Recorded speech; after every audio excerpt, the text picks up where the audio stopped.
Welcome back, everybody. This is Zach with New England Sports Talk.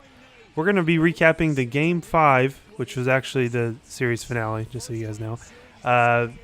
Game between the Nets and the 76ers. Like I said, Game 5 in Philly. It just didn't. We'll just jump right into it because there's not. This one's a blowout from the beginning, honestly. And again, this is a spoiler alert, but obviously most people have probably already watched the game, or maybe you are watching this for the first time. You're just watching this recap to kind of get a recap of the game so you know what happened. But you can see pretty quickly that it's, as the highlights are rolling on the screen here, you're going to see that it was pretty much a runaway game from the very beginning. It was just ugly basketball from the Nets, honestly, from the get-go. They just didn't come out hot. They didn't come out ready to go. It seemed like that they kind of knew that they were against the wall, so to speak, in this series, which is pretty obvious they were, but that's not the mindset that you should have coming into the series. You should be pumped up, ready to go, ready to take on the world kind of thing, and get this upset, and just tell yourself you're going to get this upset, but it seems like they just forgot that part. I know that what they were saying in the beginning of the game, that the Brooklyn coach had showed them some of their best highlights of their wins, the best wins that they had that season, which is a pretty common strategy for most coaches, whether it's in the NBA or NCAA football or badminton or whatever the heck it is. You usually see your highlights. You want to see your best when you're at your best, so you can play like your best instead of playing as sometimes it's constructive to see your poor games. Because you can see what to work on and things, but really to be more beneficial in a lot of the circumstances, probably I would say about 80% of the time, 90% of the time, you're going to get more benefit out of watching the highlights than you would in just what you can improve on. If you see something constructive like that, but this was totally not the case tonight. The Nets just got blown out from the beginning. Just so you know, again, you're seeing this on the screen here, but it took the Nets 9 minutes to score their first basket. It was 23-2 with 9 minutes left. 9 minutes had gone by in the first quarter, so there's about 3 minutes left or so. By that point, when the Nets had made their first basket, the Nets had shot 1 of 15, so they just couldn't make a shot. And that's not even kidding. But yeah, they ended up, by the end of the first quarter, they ended up bringing it back down to 32-15, bringing the score up to 32-15 rather. Joel Embiid had a really good game. He was active from the very beginning. One thing I thought was kind of funny is when he was talking to some of the reporters today before the game. She asked him again, "Are you going to play tonight, or are you going to sit out, or what? Are you resting? What's the deal?"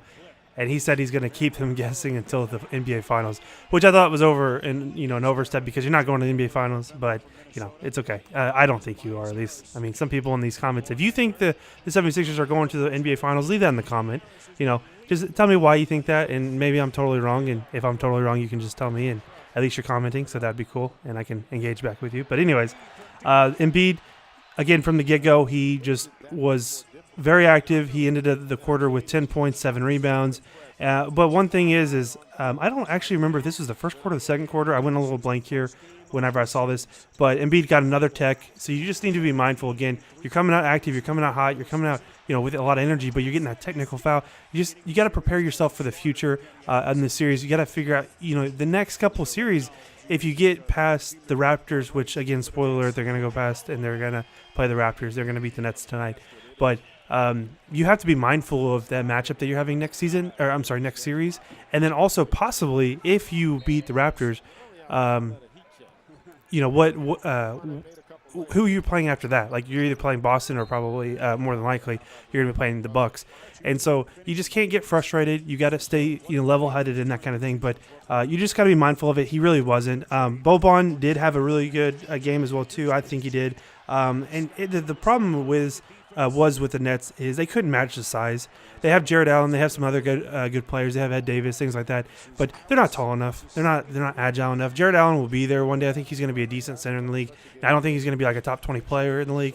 I could be wrong. If you think he's going to be the top 20 player, then leave that in the comments and let us know. But I don't see it so far. But he's a good young talent. He just couldn't match with Joel Embiid. Joel Embiid's got like how many pounds on him? Probably at least probably. I would say at least, I'm just guessing, I would say at least 30 pounds on him. I don't know. I think that's a fair guess. Maybe 25. I don't know. But, yeah, he's got size. Boban, I know he's got at least 30 to 40 pounds on him as well, too. So, I mean, height was just a problem. They couldn't get around it. They couldn't rebound effectively. They couldn't inside score. They couldn't defend in the paint, things like that against those bigger guys. By halftime, the score was 60-31 Philly. Again, they just ran away, and they just kept on running away with it. It wasn't really even a competition from the get-go. But one thing that was actually pretty cool is Philly actually had their largest lead at halftime in 76ers playoff history. So they've led by the most points going into halftime than they have in their entire playoff history. And they've got a very good playoff history. They're a very historic franchise. So that's saying a lot. That was kind of interesting. I actually picked the Nets to beat the 76ers. I was way wrong, but again, it was fun to see this series play out. I did not think it was going to be a 4-1 series. I thought, if anything, they'd go to 6 or 7 games. But I still thought the Nets would win, but they obviously didn't. So everybody can tell me I told you so in the comments if you want to as well. One thing that was really concerning, though, in quarter 3 was Mike Scott. He walked off with an injury. They labeled it later on as a right heel contusion, and he wouldn't return the game. But I don't know. I'm not a very good, medical injury person or whatever you want to call it. I'm not a doctor, so I don't know how serious that is. I feel like he's going to be able to come back by the next series, whenever that gets ready to go. That'll give him a couple days of rest. I think at least 3, maybe more days of rest, I would imagine, just so the Western Conference games can kind of catch up, unless those get done really quickly as well. But I feel like he's probably going to be able to come back. So hopefully no big deal, because Mike Scott's not a bad player. He's not a great player, but he's a good rotational piece, and he stepped up for them in this playoffs for sure. Again, third quarter, the 76ers start off the half with another 8-0 run within the first 2 minutes of the game. The second half is what I meant to say. Again, they're just coming out energized, just like the first quarter. The Nets couldn't do anything about it. The Nets had finally scored, though, in the third quarter. They finally scored in a quarter more than 16 points, because the first quarter they scored 15 points. The second quarter they scored 16 points. So their offense was just not feeling it tonight. So they had a little bit of momentum in the third quarter. It ended up coming around a little bit for them, but overall they couldn't keep up. The amount of points that they ended up in the third quarter was 33. Like I said, first quarter, second quarter was 15 and 16. So they had more points in the third quarter than they did the entire first half. So, I mean, again, it is what it is. You're kind of overmatched. You're playing on the road. It's difficult, but this is the playoffs. You have to perform. You're in the playoffs for a reason. Even though you're in the East, and I discredit the East a lot, that's just something that you'll hear a lot from me, I guess. But I don't know. I just think that, I don't know. You got to show up more than that. I mean, you got to. I don't know. That's just my opinion, though.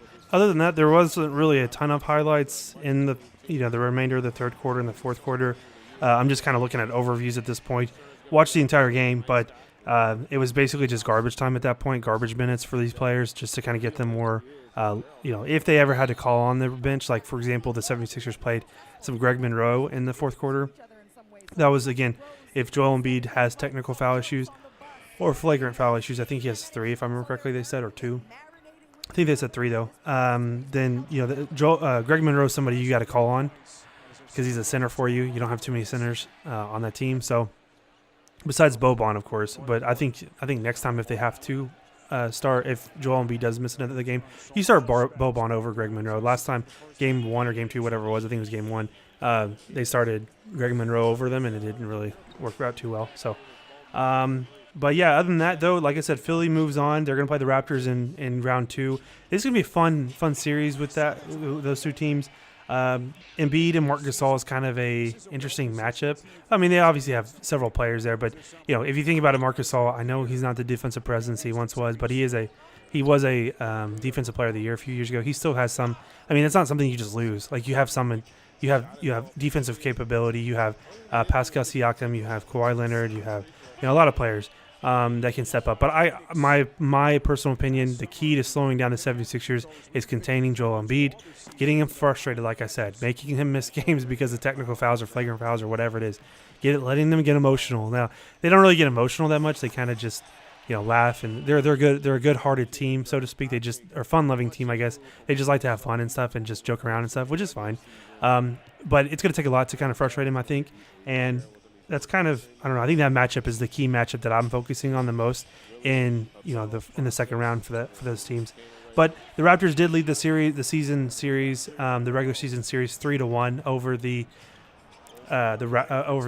Philadelphia 76ers. I don't know why I'm going blank all of a sudden. I can't talk right now. But they led the series over the 76ers in the season series, and 3-1. So, I mean, the Raptors know how to beat them. But that was before some of their big transactions they made over the summer, like Tobias Harris and some of those other guys. So it'll be interesting to see if they can keep it up and keep beating the 76ers, or the 76ers kind of make it interesting and can, overall just have beat them at their own game, so to speak, and kind of contain Kawhi Leonard, contain Marc Gasol, not let them shoot threes, not let them, get too wild with, transition offense. That's kind of their thing as well, too. But that was pretty much it for this video, guys. As always, remember to comment, some opinions you have or something you want to hear me talk about. Like and subscribe. Again, just appreciate any support that you guys have, and I'll keep rolling out these videos. The next one up tonight is the Thunder and Blazers game 5, excuse me. And again, that one's coming on right now, so I'm going to review that one and post it out for you guys later tonight. It is going to be kind of later because it takes me a little while to edit and everything, so I appreciate it. Thanks, guys. See you tonight.